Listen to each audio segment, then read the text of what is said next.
Hi, thank you for joining me today on my channel. Today, I am going to give you some ideas that were inspired by Horace Kephart in his books that I've been reading. And if you are going on an extended camp, maybe deer camp, which is what this series is supposed to represent, maybe it's a summer camp, maybe you've got a base camp that you're setting up, things like that, I think these ideas will help you out and maybe inspire you to come up with your own. Now, historically speaking, um, items were stored in wooden boxes. Now, today we have a variety of different choices that are mostly made out of plastics. And most of those plastics tend to be thinner plastics that are susceptible to cracking and breaking, especially if they're exposed to fluctuating temperatures like cold and heat.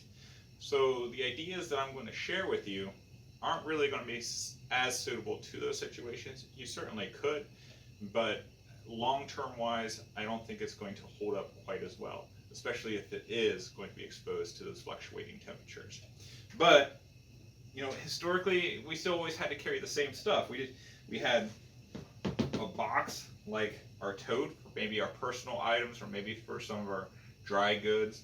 We have cooler for cold storage. We have water containers and maybe even small boxes or totes for other things just to stay organized. Now, if we were to turn this back in time, about 100 years, not even really that far ago, it would look more like this. Now, as you can see, it has all the same basic ideas. We have our water storage, we have our small box for smaller items, maybe personal items. I already showed you my video on my personals box.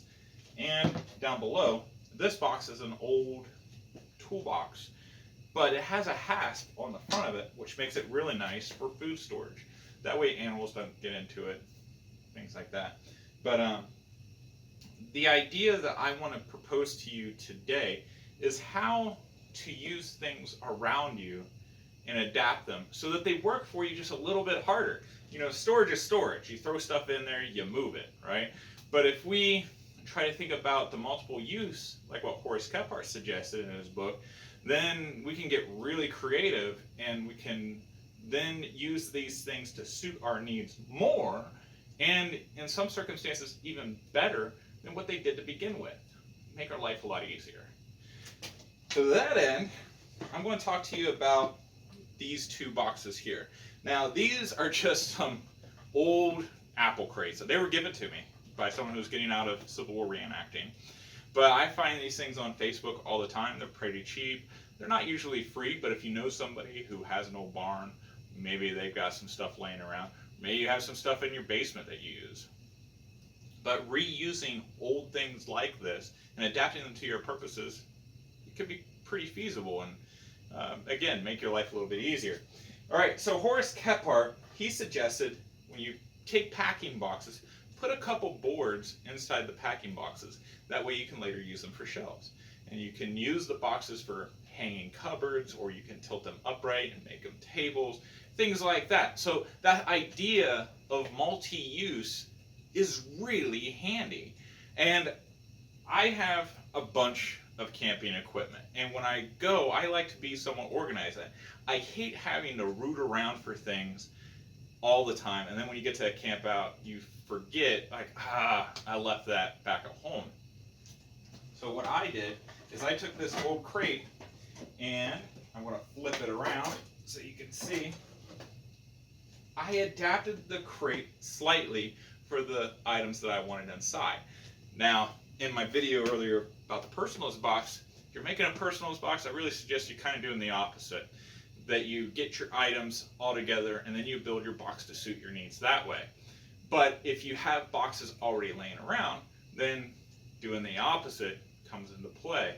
So I knew that I wanted a box that I could use to carry my cook kit and my other cooking implements as well. That way I can just grab it and go.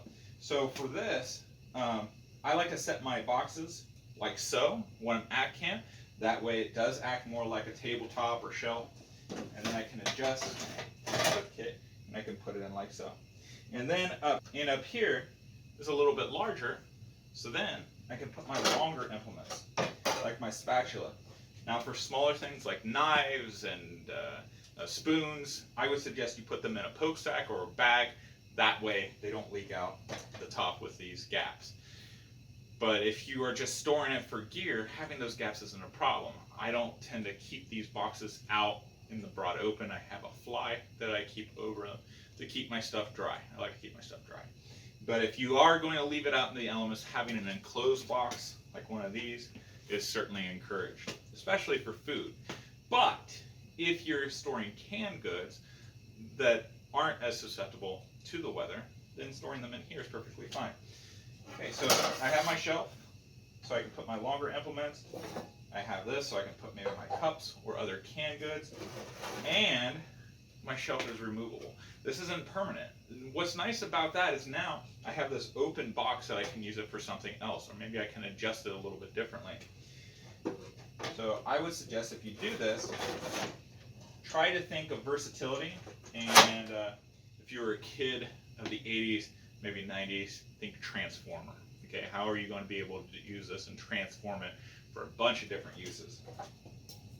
Now I can put my cup, my implement back. Now this next box below it is going to show you another adaptation that would be perfect for that type of box as well, but for sake of time and everything, I decided to simplify it for this box because the cleats on that box, because of the shelf, would require a little bit more effort. So really quick, if you like the information that you've seen so far in this video, please do me a favor and go ahead and click the like button. That way other people will find it and it helps them out as well. I really appreciate it. Alright, so if we take a look at this box, it has a top. And if you can see from that far away, it has a split. Now, a nice thing about boxes, you can use them for seats as well. Okay, so having that there makes a pretty comfortable seat. But if I wanted to use this a step farther, Horst Kephart made a suggestion that you take along folding shelves. Now, that's something that was commercially available in the 1800s and early 1900s, and you can still find those basic designs today if you go to Walmart or if you go to Joann Fabrics or Hobby Lobby. They have folding shelves. They have the fabric walls and they have the shelves in the middle, and those are really nice for camping. But to extend the use of having a top for my crate, which as you can see, it pops out, it has the cleats. You might be wondering, why are those strings there? That's where the folding part comes in. Now, if you have some very basic, simple tools, like a drill or a screwdriver and a saw, then you can make something like this very easily. Now, this next thing that I'm going to show you, it does require a little bit more skill, or at least a little more precision tools. I have a jig to drill dowels. So that made this process a little bit easier. But even a novice with some practice and some tips and tricks can drill accurate dowel holes. So I use the dowels to combine them and hold them, but in truth they're not needed. If I take out all these dowels, like so, and then I put them back in my crate,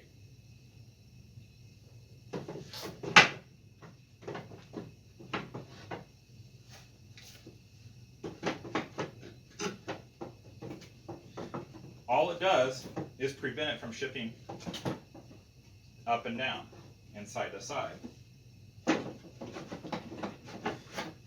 So dowels aren't necessary, but I will show you here in a minute how those dowels can be quite useful, and again, extend the use of the shelves another step farther. So they have 4 holes placed evenly at each corner, and they have the cleat here, again, just to hold it in the box, but that cleat is going to serve another purpose as well, which you might already be kind of figuring out where I'm getting at. So with those 4 holes, you can take a piece of rope and you can tie it through the holes. I put it on the bottom here just so I can adjust the level, but it's not necessary. You can just take out these ropes and just keep adding them to it and tie the knots in place. Now the knots I would suggest is a figure-8 knot, because a figure-8 knot is a larger knot, even over an overhand knot, and it makes a really good stop knot. So I ran the rope through and around. This is going to be my bottom shelf. this is going to be my top shelf. I'm going to feed the rope through the holes, like so. And as you can see, I have another figure eight here. That's going to be the stop knot to prevent the shelf from going any lower. I can put a lot of weight on this shelf, as you'll see. But this is really nice to have either in your kitchen, so you can put spices or your items that you want to get to rather quickly, maybe coffee and sugar and cream. You can put it outdoors, you can put it indoors inside your tent.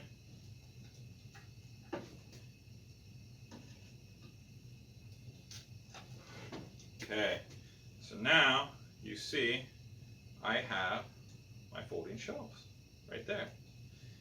And it doesn't take that long to put up. Alright, I'm going to pause the camera. I'm going to get it set up for you and show you how it can be used. And stick with me. Okay, so we have our shelf set up here. Now, at this point, your bottom shelf might be angled like that, a little cockeyed.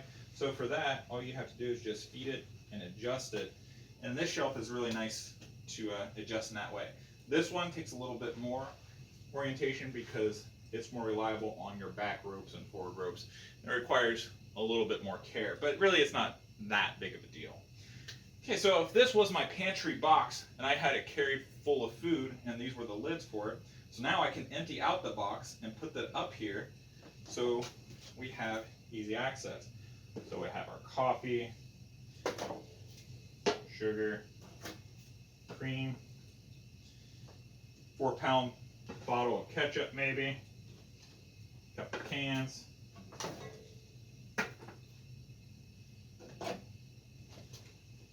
got our cake mixes.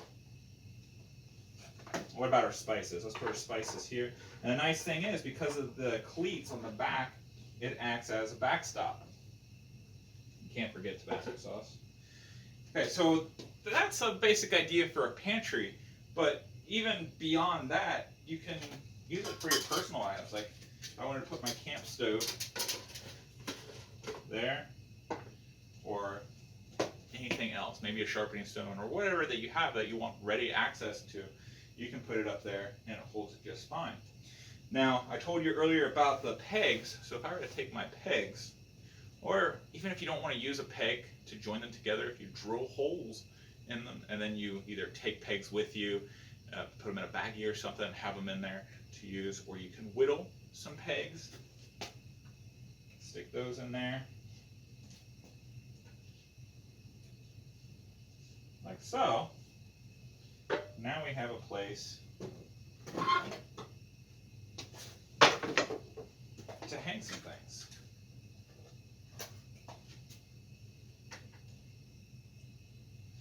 We can hang cups up here, we can hang our spatula up there, spoons or something like that. So again, you're just going one step further and you're extending.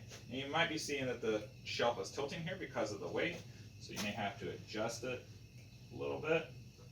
Again, the rope, there's going to be a little bit of give to it, so it's going to take a little bit of play, a little bit of back and forth. But as you can see, it holds it well. And again, you can use this outside the tent, you can use it inside the tent. I have it strung up on the scout rope, which I did a video of earlier. At the in the description box, I'll put a link to that video in case you want to watch it. But there you have it. That's my suggestion. Making your equipment, making your boxes work for you just a little bit more, extend its use. Now below here, this is my when I do my Civil War reenacting, this is my lantern box. When I do my early 20th century reenacting, I use it to store my lantern, my fuel, and my Camp Cook stove, which I just did a video on. So, if you like historical stuff, I would suggest you check out my other videos. If you like it, please click like, please consider subscribing. I hope you guys have a wonderful week. Check out the Camp Cook stove, one of these links below, and I'll see you guys next Sunday.